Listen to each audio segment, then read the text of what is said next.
آج سورہ بقرہ کا آغاز کرنا ہے۔ اللہ پاک ہمیں اس سورہ مبارکہ کی برکتیں عطا فرمائے۔ نبی کریم صلی اللہ علیہ وآلہ وسلم نے ارشاد فرمایا، تم جہاں بھی ہو مجھ پر درود پڑھو کہ تمہارا درود مجھ تک پہنچتا ہے۔ صلو علی الحبیب صلی اللہ تعالی علی محمد صلی اللہ تعالی علیہ وسلم۔ ناظرین، سورہ بقرہ قرآن مجید کی دوسری سورہ مبارکہ ہے اور قرآن کی سب سے بڑی یہ سورت ہے جس میں 40 رکوع ہیں۔ اس سورہ مبارکہ میں اللہ تبارک و تعالی نے بہت سارے مضامین بیان فرمائے ہیں، اور خاص کر اس سورہ مبارکہ میں ایک گائے کا واقعہ ہے جو بنی اسرائیل کے ایک صالح نوجوان کی تھی، صالح آدمی کی تھی، اور اس نے اسے اللہ تعالیٰ کی امان میں چھوڑ کر اس دنیا سے کوچ کیا۔ اللہ تعالیٰ نے اس کے بیٹے کو وہ کیسے لوٹائی اور کتنا مال و دولت اس کے ذریعے اس کے خاندان والوں کو ملا، ایک تفصیلی واقعہ آگے چل کر انشاءاللہ آئے گا۔ اس واقعے کی مناسبت سے اس سورہ مبارکہ کو سورہ بقرہ کہا جاتا ہے۔ بقرہ یعنی گائے۔ اس سورہ مبارکہ میں 40 رکوع، 286 آیتیں، 6121 کلمے اور 25500 حروف ہیں۔ سیدنا عبداللہ ابن عباس رضی اللہ تعالیٰ عنہما فرماتے ہیں کہ مدینہ منورہ میں سب سے پہلے یہی سورہ بقرہ نازل ہوئی، اور یہ سورہ مبارکہ چونکہ بہت طویل ہے تو یہ 10 سال تک نازل ہوتی رہی۔ بہت سارے وہ معاملات جو مسلمانوں کے درمیان کسی کشمکش کا ایک راستہ اختیار کر گئے تھے، سورہ بقرہ گویا ان کے تصفیے کے لیے وقتاً فوقتاً آتی رہی، اور اس طرح سے سورہ بقرہ کے مضامین 10 سال میں مکمل ہوئے۔ یہ سورہ مبارکہ بہت سارے اپنے اندر فضائل بھی رکھتی ہے۔ نبی کریم صلی اللہ تعالیٰ علیہ وسلم نے ارشاد فرمایا کہ قرآن پاک کی تلاوت کیا کرو،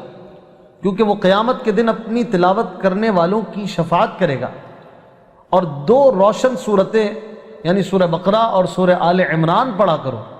کیونکہ یہ دونوں قیامت کے دن اس طرح آئیں گی جس طرح 2 بادل ہوں یا 2 سائبان ہوں یا 2 اڑتے ہوئے پرندوں کی قطاریں ہوں، اور یہ دونوں صورتیں اپنے پڑھنے والوں کی شفاعت کریں گی۔ سورہ بقرہ پڑھا کرو کیونکہ اس کے پڑھتے رہنے میں برکت ہے، اور نہ پڑھنے میں ثواب سے محروم رہ جانے پر حسرت ہے، اور جادوگر اس کا مقابلہ کرنے کی طاقت نہیں رکھتے۔ ایک اور حدیث پاک میں حضرت ابو ہریرہ رضی اللہ تعالیٰ عنہ سے روایت ہے، نبی کریم صلی اللہ تعالیٰ علیہ وسلم نے ارشاد فرمایا، اپنے گھروں کو قبرستان نہ بناؤ، یعنی اپنے گھروں میں عبادت کیا کرو، اور شیطان اس گھر سے بھاگتا ہے جس میں سورہ بقرہ کی تلاوت کی جاتی ہے۔ حضرت سیدنا ابو مسعود رضی اللہ تعالیٰ عنہ سے روایت ہے کہ نبی کریم صلی اللہ علیہ وسلم نے فرمایا، جو شخص رات کو سورہ بقرہ کی آخری 2 آیتیں جو کہ آمن الرسول سے لے کر اختتام سورہ بقرہ تک ہیں یہ پڑھ لے گا تو وہ آیتیں اسے ناگہانی مصائب سے کافی ہوں گی۔ ایک اور حدیث پاک میں حضرت ابو ہریرہ رضی اللہ تعالیٰ عنہ سے روایت ہے، نبی کریم صلی اللہ علیہ وسلم نے فرمایا کہ ہر چیز کی ایک بلندی ہے، اور قرآن کی بلندی سورہ بقرہ ہے۔ اس میں ایک آیت ہے جو قرآن کی تمام آیتوں کی سردار ہے، اور وہ آیت آیت الکرسی ہے۔ اللہ لا الہ الا هو الحی القیوم، یہ مبارک آیت جسے قرآن کی تمام آیتوں کا سردار کہا جاتا ہے، یہ آیت مبارکہ بھی سورہ بقرہ ہی میں ہے۔ حضرت سہل بن سعد رضی اللہ تعالیٰ عنہ سے روایت ہے، رسول اللہ صلی اللہ علیہ وسلم نے فرمایا، جس نے دن کے وقت اپنے گھر میں سورہ بقرہ کی تلاوت کی تو 3 دن تک شیطان اس کے گھر کے قریب نہیں آئے گا، اور جس نے رات کے وقت اپنے گھر میں سورہ بقرہ کی تلاوت کی تو 3 راتیں اس گھر میں شیطان داخل نہ ہوگا۔ تو پتہ چلا کہ یہ سورت اپنے اندر بڑے فضائل رکھتی ہے، جنات سے حفاظت، شیاطین سے حفاظت، ناگہانی مصائب سے حفاظت، اور بہت ساری برکتوں کے ساتھ، اور پھر قیامت کے دن کی شفیع اور سفارشی بن کر اپنے پڑھنے والوں کے لیے یہ سورہ مبارکہ ہے۔ لہٰذا سورہ بقرہ کی تلاوت کو اپنے معمولات میں ہمیں رکھنا چاہیے۔ اگرچہ ایک طویل یہ سورت ہے، لیکن ہم کوشش کر کے کبھی کبھار اس کو پڑھنے کی سعادت پائیں تو زیادہ دیر نہیں لگتی۔ ایک سلو پڑھنے والے کو بھی میرا خیال ہے کہ 1 گھنٹہ کم و بیش لگے گا، سورہ بقرہ ختم ہو جائے گی۔ تو اس انداز سے اس کی برکتیں جو ملے گی وہ انشاءاللہ بہت زیادہ ہوں گی۔ سورہ بقرہ میں بہت سارے مضامین کا بیان ہے جو انشاءاللہ آتا رہے گا، وقتاً فوقتاً ہم اسے پروگرامز میں سنتے رہیں گے۔ خاص کر قرآن مجید کی حقانیت اور اس کی سچائی کا بیان اس صورت میں کیا گیا۔ قرآن پاک ہدایت حقیقی کا باعث ہے، یہ اس صورت میں بیان کیا گیا۔ قرآن پاک جیسی دوسری کوئی کتاب یا اس کے جیسی کوئی صورت یہ کوئی نہیں بنا کے لا سکتا، اس طرح کا مضمون سورہ بقرہ میں ہے۔ آدم علیہ السلام کی پیدائش کا واقعہ اس سورہ مبارکہ میں ہے، فرشتوں کے سامنے ان کی جو شان کا اظہار ہوا اس کا بیان اس سورہ مبارکہ میں ہے، خانہ کعبہ کی تعمیر اور حضرت ابراہیم علیہ السلام کی دعا کا ذکر اس سورہ مبارکہ میں ہے، نبی کریم صلی اللہ علیہ وسلم کی چاہت پر قبلے کی تبدیلی ہو گئی،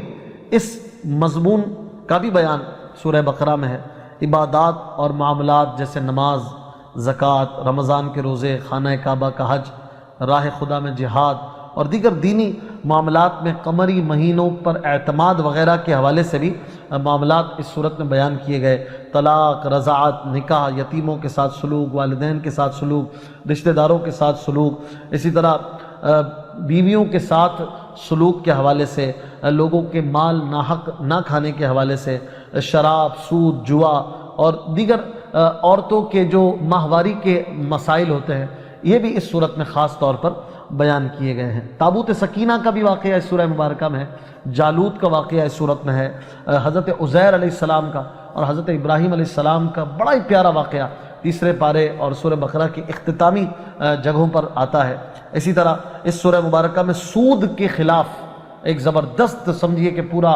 رکوع ہی سمجھ لیجئے کہ ہے، جس میں اللہ تعالیٰ نے سود کے حرام ہونے اور اس کے اللہ تبارک و تعالیٰ کی بارگاہ میں مذموم عمل ہونے کے حوالے سے بہترین بیان اس سورہ مبارکہ میں کیا گیا ہے۔ اور چونکہ اس سے پہلے سورہ فاتحہ ہے تو اس سورہ مبارکہ کا سورہ فاتحہ سے مناسبت کا معاملہ یہ ہے کہ سورہ فاتحہ میں مسلمانوں کو دعا مانگنے کی تعلیم دی گئی، اہدنا الصراط المستقیم، یا اللہ ہمیں سیدھا راستہ چلا۔ اور اس سورہ مبارکہ میں کامل ایمان والوں کی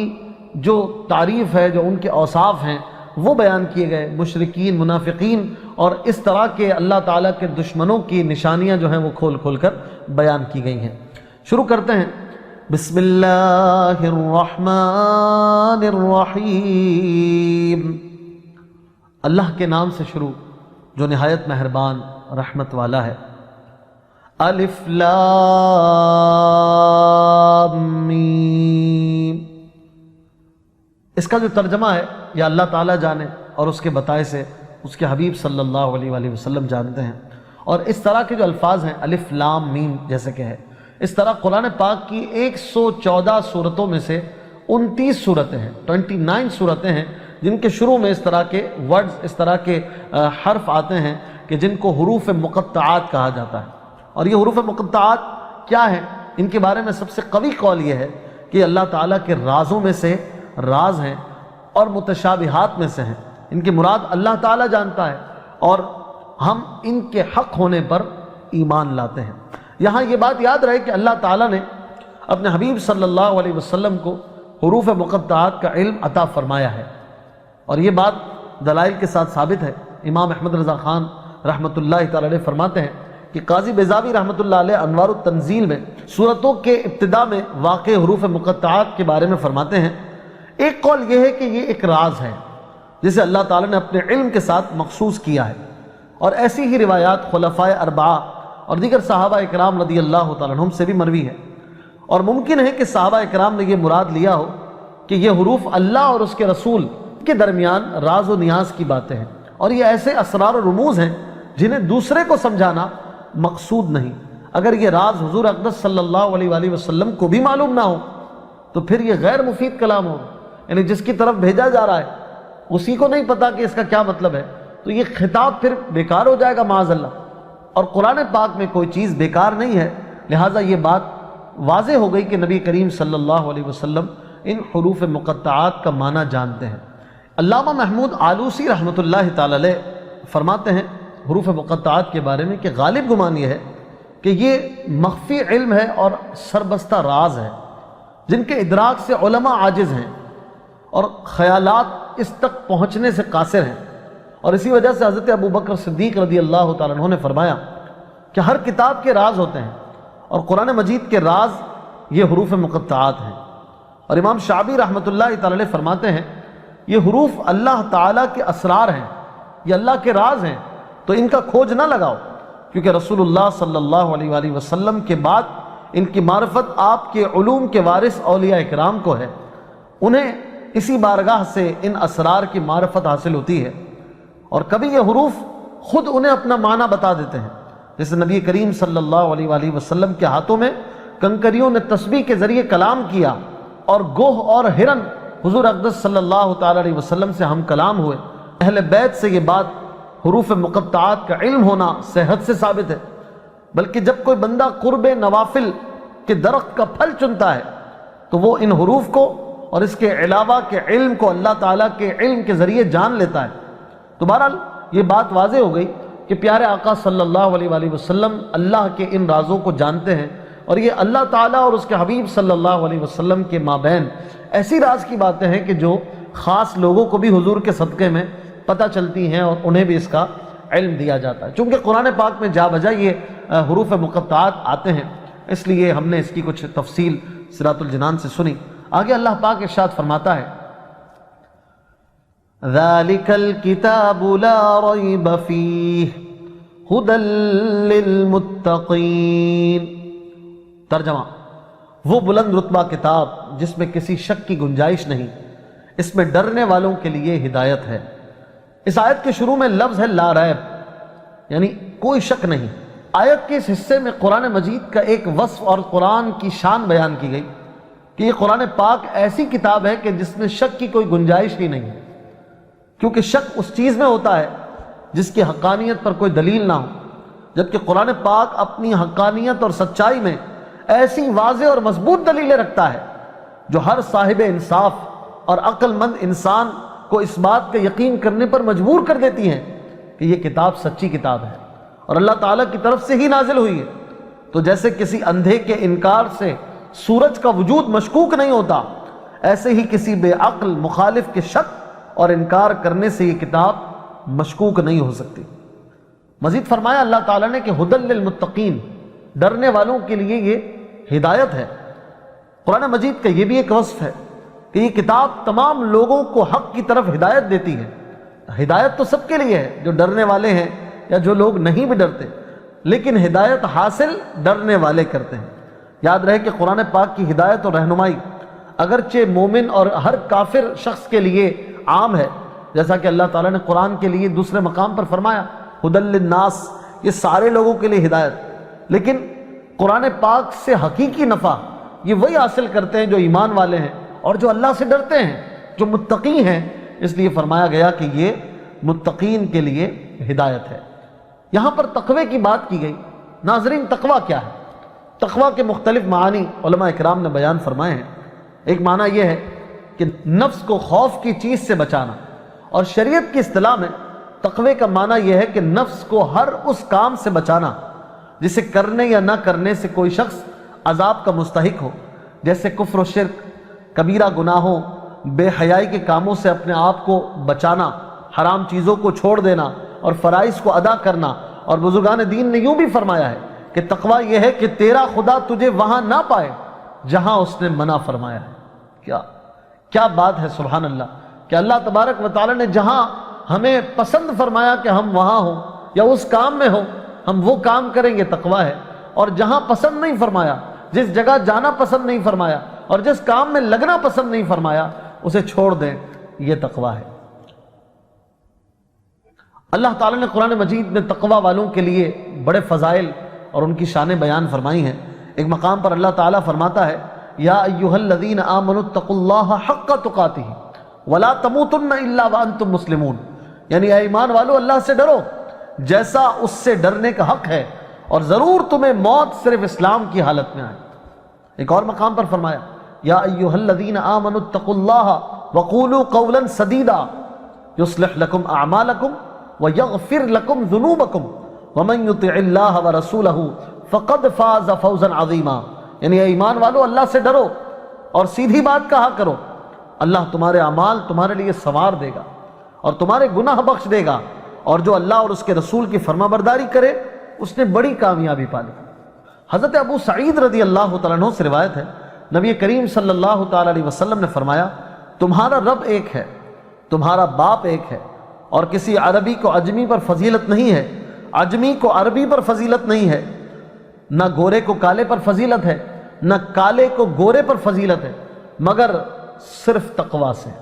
یعنی تقوی کی وجہ سے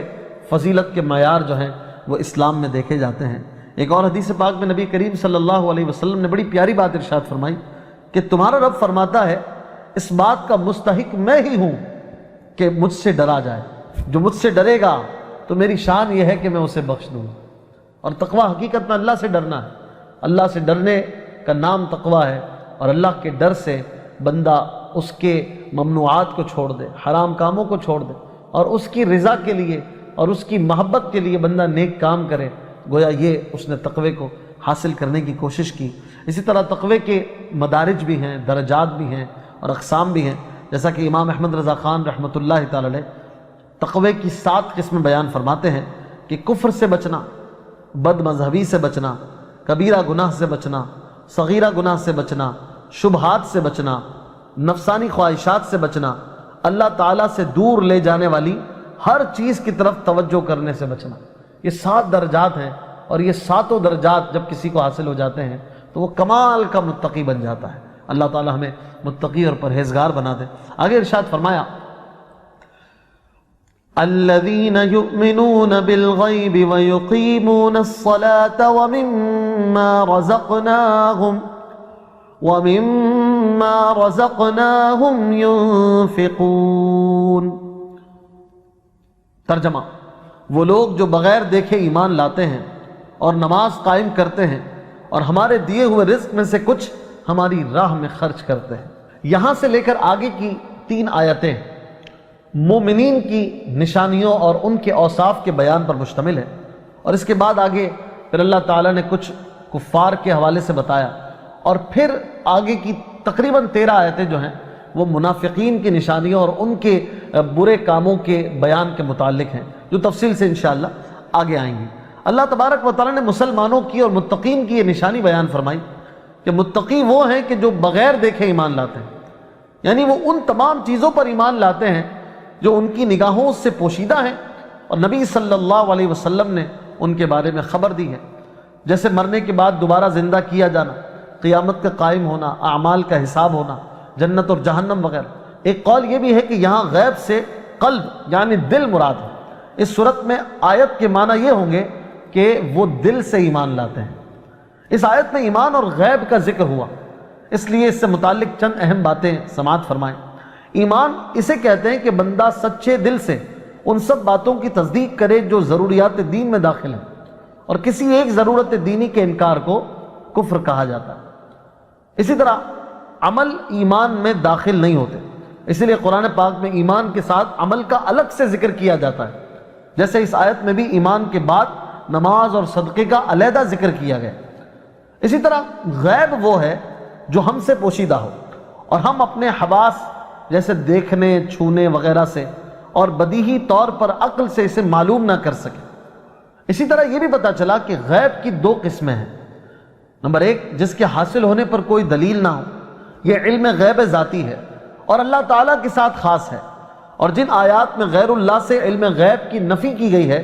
وہاں یہی علم غیب ذاتی مراد ہے۔ نمبر 2، وہ علم غیب جس کے حاصل ہونے پر کوئی دلیل موجود ہو، جیسے اللہ تعالیٰ کی ذات و صفات، گزشتہ انبیاء علیہ السلام اور قوموں کے احوال، اسی طرح قیامت میں ہونے والے واقعات وغیرہ کا علم، یہ سب اللہ تعالیٰ کے بتانے سے معلوم ہے، اور جہاں بھی غیر اللہ کے لیے غیب کی معلومات کا ثبوت ہے وہاں اللہ تعالیٰ کے بتانے ہی سے مراد ہوتا ہے۔ اسی طرح یہ بھی پتہ چلا کہ اللہ تعالیٰ کے بتائے بغیر کسی کے لیے 1 ذرے کا علم غیب ماننا بھی قطعی کفر ہے۔ یہ بھی پتہ چلا کہ اللہ تعالیٰ اپنے مقرب بندوں جیسے انبیاء اکرام علیہ السلام، اولیاء عظام رحمۃ اللہ تعالیٰ علیہ مجمعین پر غیب کے دروازے کھول دیتا ہے، جیسا کہ قرآن و حدیث میں اللہ تعالیٰ نے بیان فرمایا ہے۔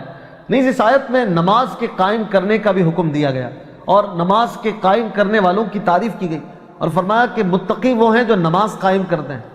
تو ہمیں بھی چاہیے کہ ہم نماز ادا کریں، اور نماز کو ظاہری اور باطنی حقوق کے ساتھ ادا کریں۔ نماز کے ظاہری حقوق یہ ہیں کہ ہمیشہ ٹھیک وقت پر پابندی کے ساتھ نماز پڑھی جائے، نماز کے فرائض، سنن اور مستحبات کا خیال رکھا جائے، مفسدات اور مکروہات سے نماز کو بچایا جائے، جبکہ باطنی حقوق یہ ہیں کہ آدمی دل کو غیر اللہ کے خیال سے فارغ کر کے ظاہر و باطن کے ساتھ بارگاہ حق میں متوجہ ہو اور بارگاہ الہی میں عرض و نیاز اور مناجات میں گم ہو جائے۔ قرآن مجید میں اور احادیث میں نماز کے حقوق کی ادائیگی کے ساتھ نماز پڑھنے والوں کے فضائل بیان کیے گئے ہیں اور نہ پڑھنے والوں کی مذمت بھی بیان ہوئی ہے۔ چنانچہ اللہ تعالیٰ سورہ مومنون میں ارشاد فرماتا ہے قد افلح المؤمنون الذین هم فی صلاتهم خاشعون، یعنی بے شک وہ ایمان والے کامیاب ہو گئے جو اپنی نماز میں خشوع و خضوع کرتے ہیں۔ اسی صورت میں ایمان والوں کے مزید اوصاف بیان کرنے کے بعد ایک اور وصف یہ بھی بیان ہوا کہ والذین هم علی صلاتهم یحافظون، یعنی وہ ایمان والے بھی کامیاب ہوئے جو اپنی نمازوں کی حفاظت کرتے ہیں۔ اور ایمان والے جو نمازوں کی حفاظت کرتے ہیں اور دیگر اچھے اوصاف رکھتے ہیں، اللہ تعالیٰ نے اسی سورہ مومنون میں ان کی شان یہ بیان فرمائی کہ اولئک هم الوارثون الذین یرثون الفردوس ہم فیہا خالدون، یعنی یہ لوگ وارث ہیں، کس کے وارث؟ فردوس کے وارث ہیں اور ہمیشہ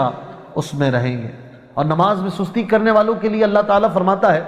ان المنافقین یخادعون اللہ وهو خادعهم واذا قاموا الى الصلاة قاموا كسالى يراؤون الناس ولا يذكرون اللہ الا قلیلا،